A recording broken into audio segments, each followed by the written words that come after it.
عید کے موقع پہ حضرت عمر بن عبدالعزیز کے بیٹے لوگ ایک دوسرے کو مل رہے ہیں۔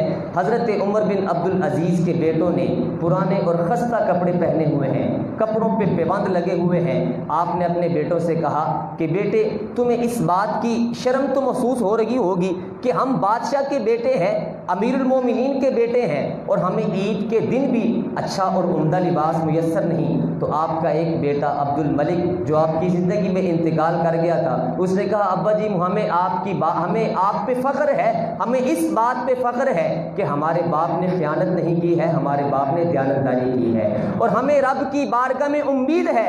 آپ اس بات کی پر فکر نہ کریں، ہمیں اس بات پہ امید ہے قیامت کے دن اللہ ہمیں عرش کا رحمان ہمیں جنت کے جوڑے پہنائے گا۔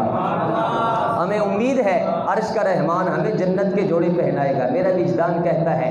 تو آپ کے بیٹوں نے کہا، جب آپ گھر آئے آپ کی بیٹیوں نے آپ سے السلام علیکم کہا، عید مبارک کہا، لیکن چہرے پہ کپڑا رکھا ہوا تھا۔ تو کہا بیٹے کیا ہوا ہے، چہرے پہ کپڑا کیوں رکھا ہوا ہے؟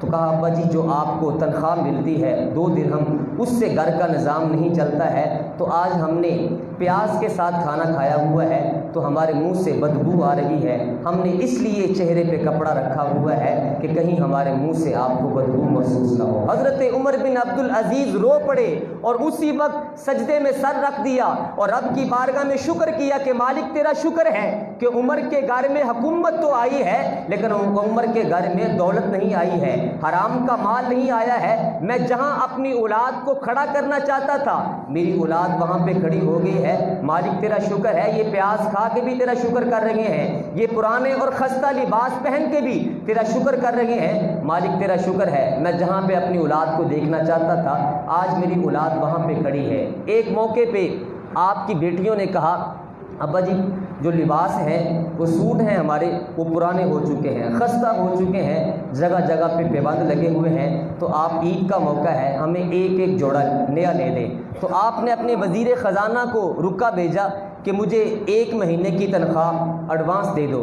جب بادشاہ حضرت عمر بن عبدالعزیز جیسے ہوں تو پھر آگے وزراء بھی نیک ہی ہوتے ہیں۔ عمر بن خطاب رضی اللہ تعالیٰ عنہ، حضرت فاروق اعظم رضی اللہ تعالیٰ عنہ کے دور خلافت میں جب ایران فتح ہوا، حضرت سعد بن ابی وقاص رضی اللہ تعالیٰ عنہ آپ نے جب مال غنیمت بھیجا، ساتھ آپ نے ایک رکا بھی لکھا، اس میں لکھا ہوا تھا کہ حضور ہمارے بعض سپاہیوں کو کچھ علاقوں سے ایسے قیمتی جواہرات اور سونا ملا ہے جہاں پہ رب کے علاوہ کوئی دیکھنے والا بھی نہیں تھا، لیکن کسی ایک سپاہی نے بھی سوئی کے برابر بھی بددیانتی نہیں کی ہے۔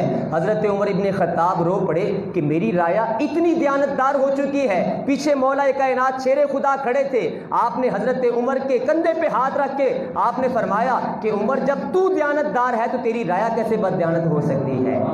تو کہا جب تو دیانتدار ہے، جب تو بددیانتی نہیں کرتا ہے تو تیری رایا کیسے بددیانت ہو سکتی ہے؟ تو حضرت عمر بن عبدالعزیز رحمۃ اللہ تعالی علیہ آپ نے اپنے غلام سے کہا کہ 1 مہینے کی تنخواہ مجھے ایڈوانس دے دو، میں نے اپنی بیٹیوں کے لیے نئے لباس لینے ہیں۔ تو آپ کا غلام آپ کا وزیر کہنے لگا حضور کچھ باتیں آپ سے ہی سیکھی ہیں، اگر آپ اجازت دیں تو میں کہہ دوں؟ تو فرمایا کہہ دو۔